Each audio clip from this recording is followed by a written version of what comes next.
आदरणीय दर्शक तथा श्रोताबिन नमस्कार। मैले हिजो 22 अध्याय पढेर सुनाएँ। आज म 23 अध्याय पढेर सुनाउन गइरहेको छु। कुमारजी आज्ञा गर्नुहुन्छ हे अगस्त्य मुनि। त्यसपछि गोमा ब्रह्मणी धागाको लरिया लिएर चन्द्र ज्योति नगरको बरहीको घरमा पुगेर मेरो घरमा सप्त ऋषि आएका छन्, यो धागोको पान देऊ, तिनीलाई खान दिन्छु भनिन्। त्यति गोमाले भनेको सुनेर बरनीले उत्तर दियो, हे गोमा ब्रह्मणी, पान त कति पनि छैन, जो भएको हिजै बेचिसके, नपत्या हेर भनेर पानको भाँडो उगारेर देखायो। तब भाँडाभरि पान भइरहेको देखियो। के आश्चर्य भयो भनी चिन्ता गरेर भनियो, हे गोमा ब्रह्मणी, यस भाँडाको पान हिजै बेचिसकेको थिएँ, आज कताबाट आयो? तपाईले मेरो घरमा सप्त ऋषि आएका छन्, उनीलाई खान दिने भन्दा यो भएको हो भनी लाज मानी तपाईँ धन्य हुनुहुन्छ। त्यो धागो पनि दिनु पर्दैन। पान लगेर ऋषिहरूलाई खान दिनुहोस् भनी आधा जति पान, ल्वाङ सुपारी समेत दियो। र गोमा ब्रह्मणीले मनमा आनन्द मानी पान लिएर घर आउँदा सप्त ऋषिहरू गइसकेका रहेछन्। अरू केही नभए पनि पानले ऋषिहरूको आतिथ्य गर्नेछु भनेको र पापिनीको हातको पान खानु पर्ला भनी हिँडेछन्।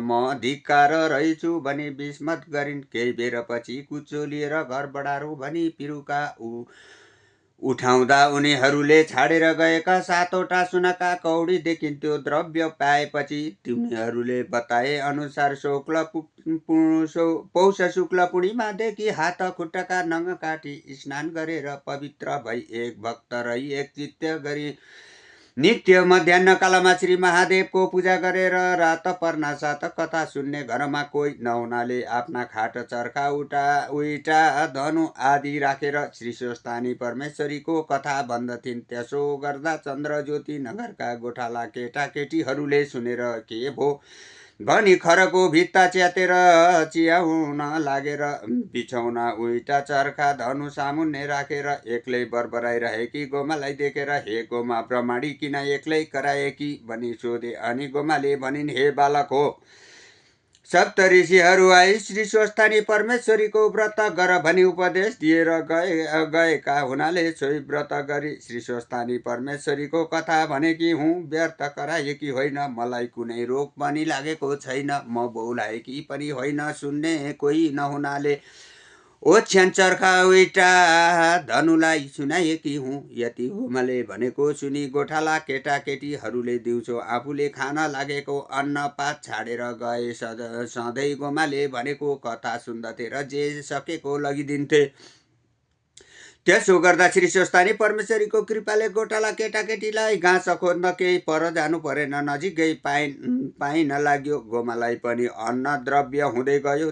त्यसो गर्दा गर्दै माघ शुक्ल पूर्णिमाको दिन सम्पूर्ण सामग्री तयार पारी एकचित्त भई श्री स्वस्थानी ही स्वस्थानी परमेश्वरी, मलाई महादेवले भिक्षुक रूप भएर डम्मरुको शब्दले दिएको श्राप नाश गरमे। फेरि मेरो पुत्र नवराज र मलाई यस लोकमा सुख सम्पत्ति दिई परलोकमा सामुन्य मुक्ति प्रदान गर। हे जगदीश्वरी, आदि मध्य र अन्त नभएकी, सृष्टि स्थिति संहार स्वरूप भएकी यस्ती हे स्वस्थानी परमेश्वरी, हजुरलाई कोटि कोटि नमस्कार।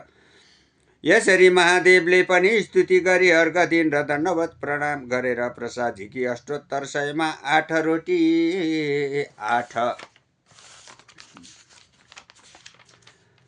8 अक्षता 8 बेली पुष्प 8 पान 8 कुडका सुपारी सगुन समेत मेरो पुत्र नवराजलाई भनी परसारिन्। 100 रोटी आफूले फलाहार गरिन् र रात्रिमा जागराम बसिन्। त्यही रातमा श्री स्वस्थानी परमेश्वरीको व्रतको प्रभावले नवराज टुप्लुक्क आइपुगेर बाहिरबाट हे माता भनेर डाके। गोमाले आफ्नो छोराको बोली चिनेर झट्ट उठे बाहिर आएर ढोका खोली भित्र लगिन् अनि स्नेहपूर्वक सोधिन्, हे पुत्र, तेरा पिताको के खबर छ? अनि नवराजले भने, हे माता, भिक्षा माग्न गएका मेरा पिता गङ्गा तटमा नित्य पूजाको लागि वृक्षमा चढेर फलफुल टिप्न लाग्दा संयोगले रुखको हाँगो भाँची लडेर मरेछन्। मलाई त्यही बस्ने वृद्ध दम्पतिले भनेर रुखमुनि गएर हेरे हाडखोड रहेछ त्यो बटुली गङ्गा नदीमा वा मा प्रभाव गरे अनि 10 गात्र र श्रद्ध आदि गरेर घर आउन लाग्दा घरको दुःख सम्झेर त्यसै गरी कसरी जाउँ भनी सहरमा गएर राजाको सेवा गरे। उनले केही द्रव्य दिएर घर आइपुगे। यति नवराजले भनेको सुन्न सातकोमा अधैर्य भई निर्विवेकी विधाताले 7 वर्षकी हुँदा 70 वर्षको बुढासित विवाह गरायो। उही बुढो पनि मेरो यस्तो यौवनको बकतमा खोजेर लगिदियो। हे स्वामी, भिक्षा माग्न गएका तिमीले मलाई अनाथ तुल्याई एक्लै छाडी कता गयौ? हे नाथ, तिमी जहाँ गयौ मलाई पनि उहीँ लैजाऊ। तिमी बिना म यो जीवन कसरी राखौँ भन्दै मूर्छा परेर भूमिमा ढलिन्छ। पछि चेता आयो र अनेक प्रकारले शोक गर्न लागिन्। अनि नवराजले भने, हे माता, अब शोक नगर्नुहोस्। यो अनित्य संसारको नियम नै यही छ। जन्मेपछि नमर्ने को छ र एक दिन सबैले मर्नु पर्दछ। अब तपाईँले मेरो मुख हेर्नु पर्दछ। तपाईँकी बुहारी कहाँ छे? यतिका दिनसम्म तपाईँहरू कसरी बस्नुभयो? खानापिना कष्ट भयो होला। फेरि तपाईँ यस बेलासम्म नसुतेर के गर्दै हुनुहुन्छ? अनेक पुष्प र धूप चन्दनको सुगन्ध आइरहेछ। के पुण्य कार्य गर्नुभयो? आज्ञा होस्। यति नवराजले भनेको सुनि गोमाईले धैर्य धारण गरेर भनिन्, हे नवराज, थाकेर आएको छस्, भोक लाग्यो होला। पहिले खानेकुरा खा भनी खाना दिन। खाइसकेपछि, हे पुत्र, तेरी श्री चन्द्रावती माइत गएकी छन्। तपाईँका छोरा आएपछि डाक्न पठाउनु भनेकी थिए। म तँलाई सम्झेर दुःखका दिन बिताइरहेकी थिए। एक दिन सप्तऋषिहरू आई मेरो कष्ट देखेर मनमा दया लागि श्री स्वस्थानी परमेश्वरीको व्रत गर, तिम्रो दुःख नाश होला भनी उपदेश दिएर उनीहरूको उपदेशले मेरो पुत्र नवराज छिट्टै आइपुगोस् र मेरो कष्ट एवं दरिद्रता नाश होस् भनेर उनै श्री स्वस्थानी परमेश्वरीको व्रत र पूजा गरी जागराम बसेकी थिए। मेरो मनोरथ पूर्ण भयो। अब तँलाई पनि उनको महिमा सुनाउँछु। एक चित्त भएर सुन। यस लोकमा सुख धन सम्पत्ति पाई अन्त्यमा मुक्ति समेत मिल्नेछ भनी सम्पूर्ण कथा विस्तारले सुनाइन्। त्यसपछि प्रातःकाल भएर नवराजले भने, हे माता, म गङ्गा स्नान गरेर आउँछु भनी गए अनि गण्डकी गङ्गामा गई स्नान गरिसकी देवराज इन्द्र भन्दा पनि स्नान गरिसकी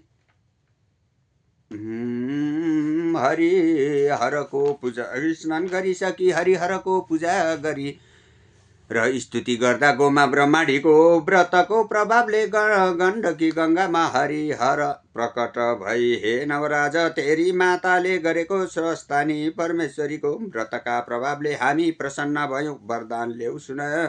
यस गण्डकी गङ्गादेखि दक्षिणा दिशामा लावण्य देश छ। त्यहाँ राजा छैनन्। हात्तीलाई सुवर्णको कलश र फुलको माला दिई राजा रोज्न लगाएका छन्। त्यहाँ जानु। हामी त्यस हात्तीमा प्रवेश भई राज्याभिषेक तँलाई नै दिलाउने छौँ। राजा होलास् भनी वरदान दिए। हरिहर प्रकट भई वरदान दिएको सुनि नवराज स्तुति गर्न लागे।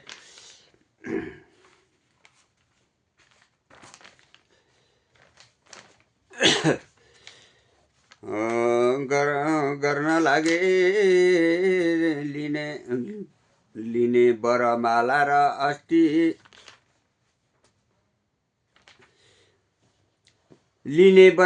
र अस्थिमाला धारण गर्ने दिव्य रूप भएका श्मशान र द्वारकानमा बस्ने वृषभ अर्थात् साँडे र गरुड वाहन हुने 3 र 2 नेत्र भएका बलि र दक्षको यज्ञ मतन गर्ने श्रीवत्स र गङ्गाले सुशोभित हुने पार्वती र लक्ष्मीका स्वामी भएका यस्ता हजुरहरू मेरो समस्त पाप हरण गर्नुहोस्।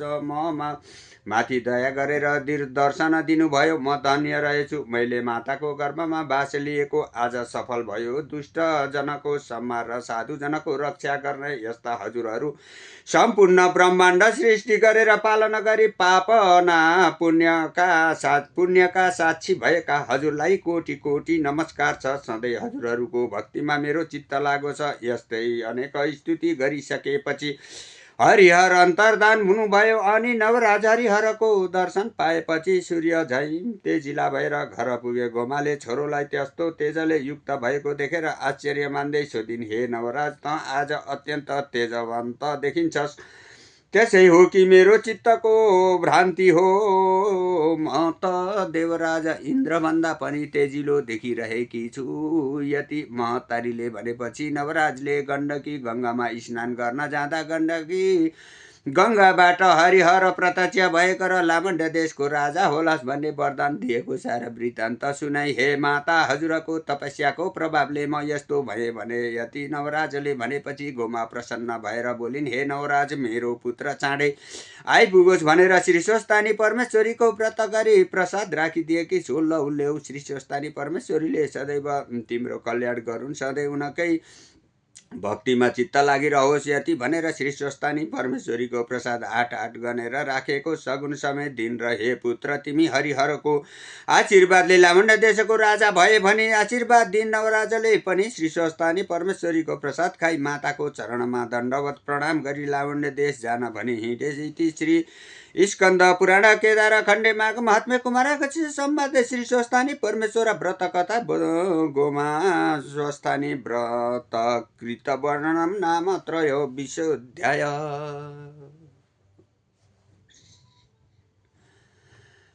हवस् त दर्शकबिन, मैले 23 अध्याय पढेर सुनाएँ। अब भोलि 24 अध्याय पढेर सुनाउनेछु भन्दै आजलाई बिदा हुन चाहन्छु। हवस् त, नमस्कार।